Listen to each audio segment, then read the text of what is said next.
Hi, in this video I will show you how to convert your DeLonghi Magnifica boiler with to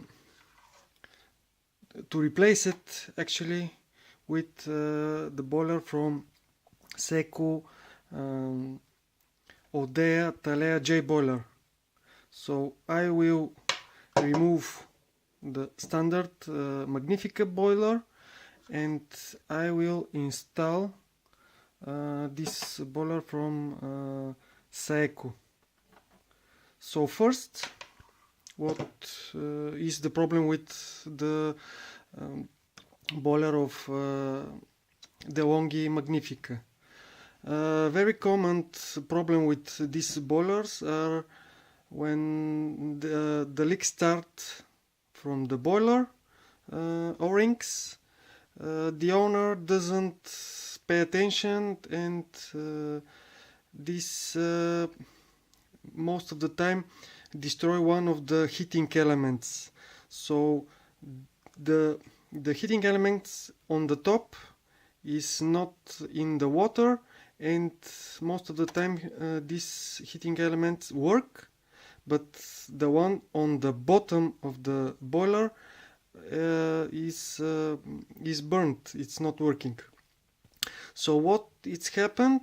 There are two heating elements. Each is 600 watts, and with the two working heating elements, the machine go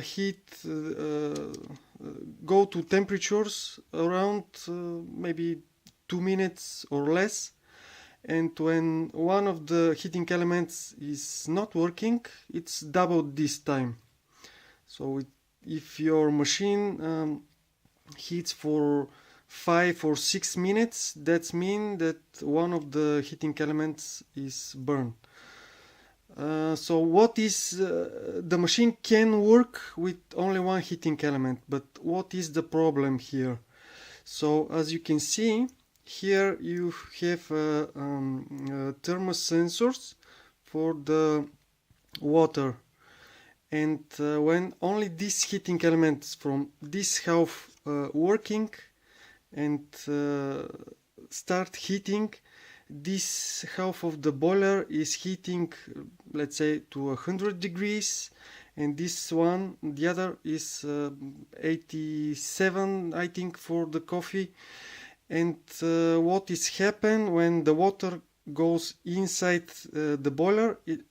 It's actually a stainless steel tube who circle the boiler and make a few circles and goes out and to the piston. So what is happen? It's you have a cold water going from here inside. It's very hot here, it's cold, hot, cold, hot, cold, and you don't have good coffee.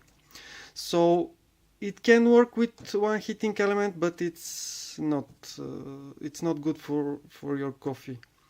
So first, what we're going to do is to remove this boiler, because we will use the metal plate and the piston, but we will throw away this the boiler actually.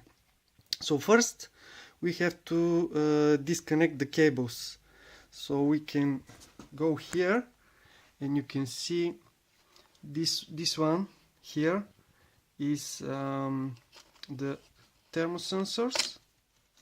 We have to remove it, and then you have two cables for the heating elements, okay, and here down.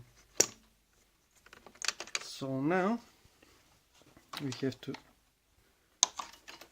remove like this, and